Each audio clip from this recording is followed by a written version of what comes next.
Sudah 2 pekan berlalu, kematian Wayan Mirna Salihin masih diselimuti tanda tanya.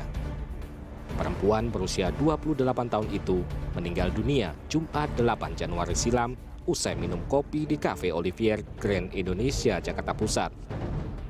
Saat peristiwa itu terjadi, Mirna ditemani 2 sahabatnya, Hani dan Jessica Kusuma Wongso. Ketika itu, Jessica lebih dahulu tiba di lokasi dan memesankan minuman. Fashion saserak untuk Hani, koktail untuk dirinya sendiri, dan secangkir es kopi Vietnam untuk Mirna. Usai minum kopi tersebut, Mirna langsung kejang-kejang dan dibawa ke klinik di Grand Indonesia. Selanjutnya, korban dilarikan ke Rumah Sakit Abdi Waluyo Menteng, Jakarta Pusat, tempat korban menghembuskan nafas terakhirnya. Sempat mendapat penolakan, polisi akhirnya berhasil membujuk pihak keluarga untuk melakukan otopsi terhadap jenazah perempuan yang baru mengakhiri masa lajangnya Desember silam. Setelah otopsi, jenazah Mirna akhirnya dikebumikan di Bogor. Polda Metro Jaya menemukan kandungan racun sianida dalam kopi yang diminum Mirna. Temuan sianida berdasarkan hasil kerja penyidik Puslapfor setelah menyelidiki 6 sampel kopi yang diamankan dari TKP Cafe Olivier.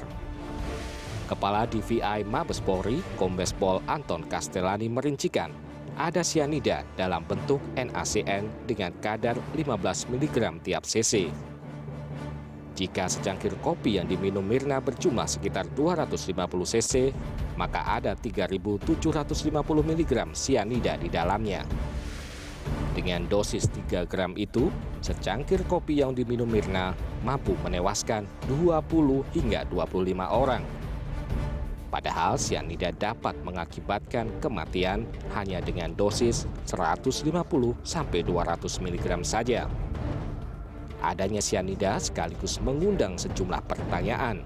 Siapakah yang memasukkan racun mematikan itu ke dalam kopi Mirna? Kita sudah mendapat laporan dari laboratorium forensik bahwa benar ada kandungan sianida. Saya tidak sebutkan berapa gram dan lain-lain. Maka dari itu merupakan petunjuk bagi kami untuk mengungkap kasus ini. Ya, belum ada tersangka dalam kasus ini. Temuan sianida memberi titik terang bagi penyidik Reserse Kriminal Umum Polda Metro Jaya. Direktur Ditreskrimum Polda Metro Jaya, Kombes Krishna Murti, memberi isyarat ada kemajuan untuk mengungkap kasus tersebut. Racun yang mematikan korban itu masuk dari kopi yang diminum oleh Mirna yang sekarang sedang dikembangkan arah penyidikannya bagaimana masuknya kopi itu ke dalam masuknya racun sianida itu ke dalam kopi. Berdasarkan prarekonstruksi pada 11 Januari lalu, terungkap Jessica dan Hani tiba lebih awal di Cafe Olivier. Mereka tiba di kafe yang terletak di Grand Indonesia itu pada pukul 16:09. Jessica lalu memesan es Vietnamese untuk Mirna. Kemudian Jessica memesan minuman koktail untuk dirinya dan fashion saserak untuk Hani. Pukul 17, Mirna datang bersama suaminya. Mirna langsung meminum kopi yang dibelikan Jessica. Beberapa menit kemudian, Mirna kejang-kejang usai minum kopi.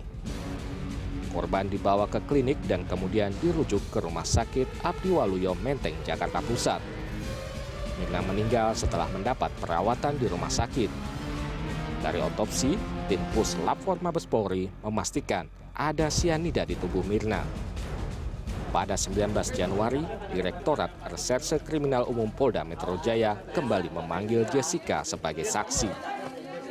Pemeriksaan dilakukan untuk mendalami kematian Wayan Mirna Salihin. Kombes Krishna Murti menyebutkan keterangan Jessica dibutuhkan untuk mencari tahu siapa yang menaruh racun sianida di kopi Mirna.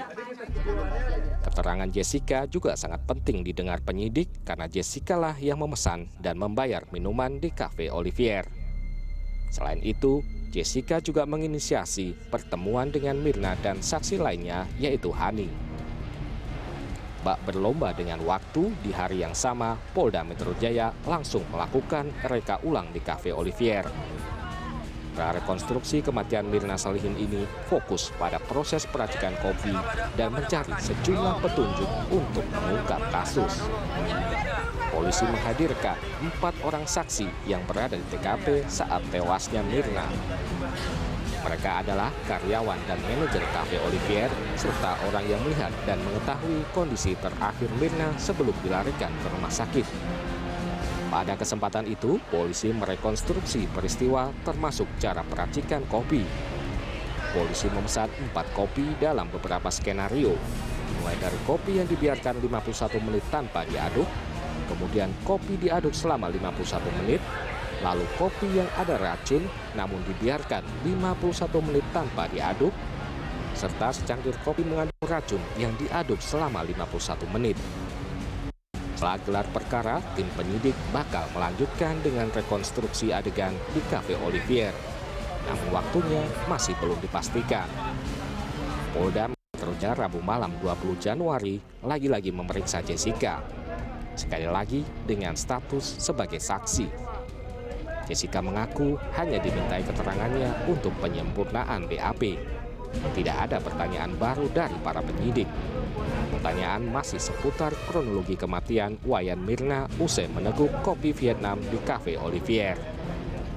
Jessica juga membenarkan Hani ikut mencicipi kopi yang ada di gelas Mirna. Sedangkan alasan Jessica tidak ikut mencoba kopi Mirna karena memiliki sakit mah yang dapat kambuh jika meminum kopi. Jessica berharap kepolisian dapat bekerja cepat mengungkap kasus kematian temannya itu. Tidak ada pertanyaan baru, cuma ditanya yang lebih detail aja gitu. Yang disempurnakan pertanyaan poinnya apa ya? Yang seperti yang di BAP aja ya kronologinya. Memang kronologinya seperti apa sih? Kenapa? Kronologinya masih sama seperti yang biasa.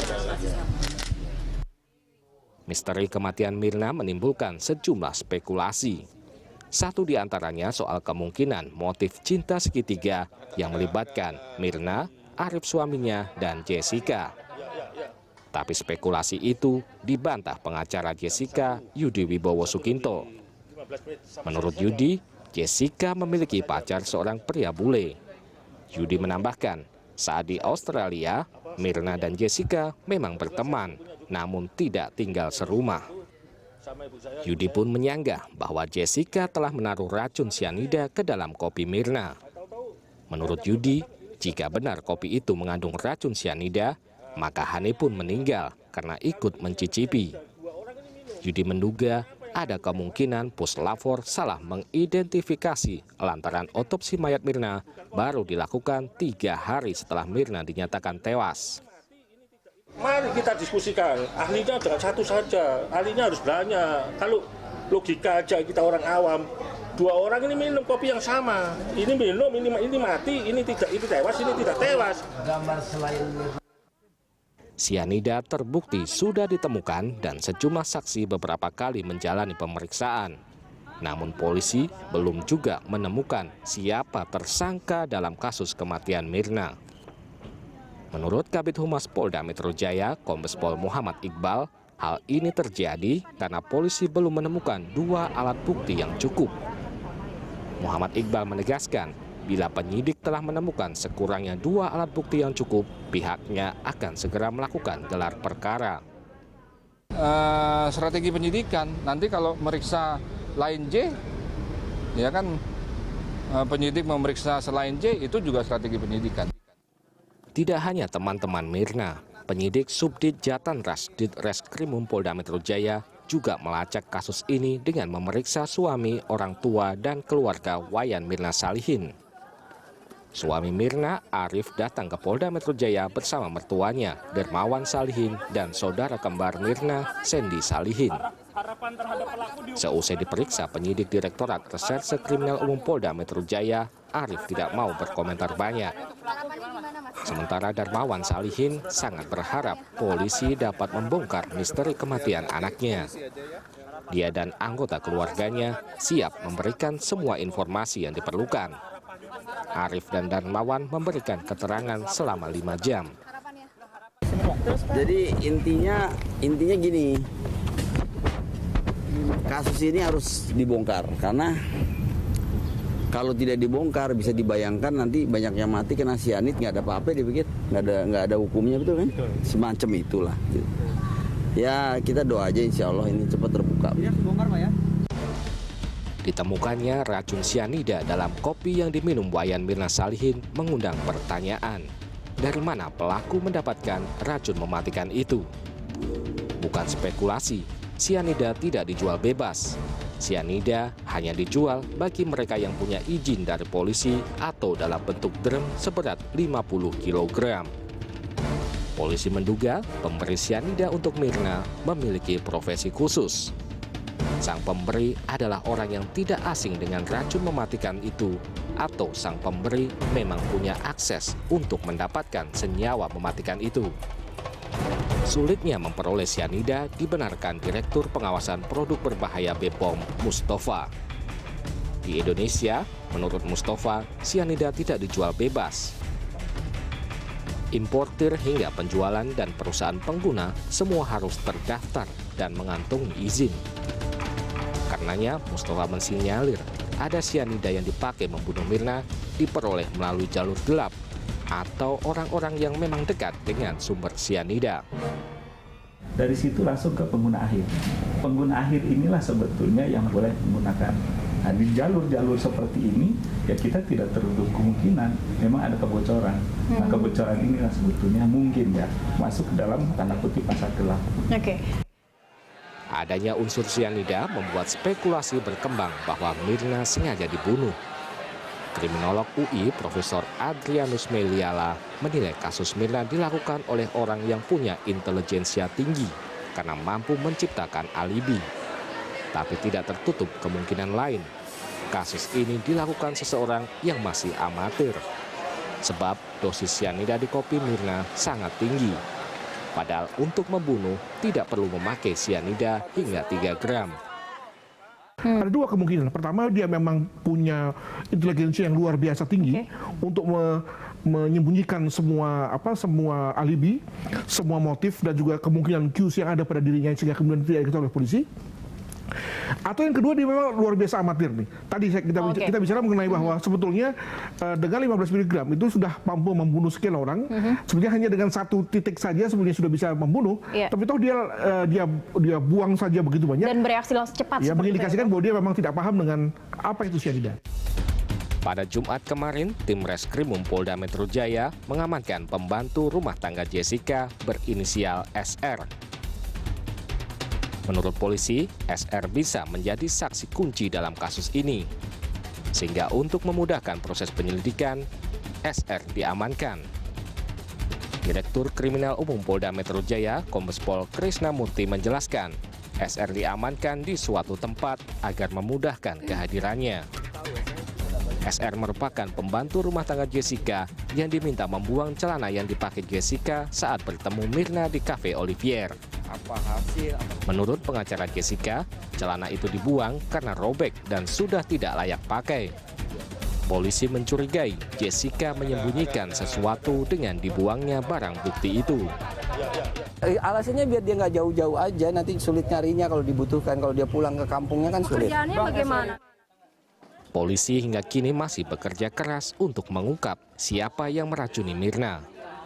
Olah TKP, prarekonstruksi, dan memeriksa sejumlah saksi sudah dilakukan. Semoga penyidik Polda Metro Jaya bisa segera mengungkap misteri kematian Mirna.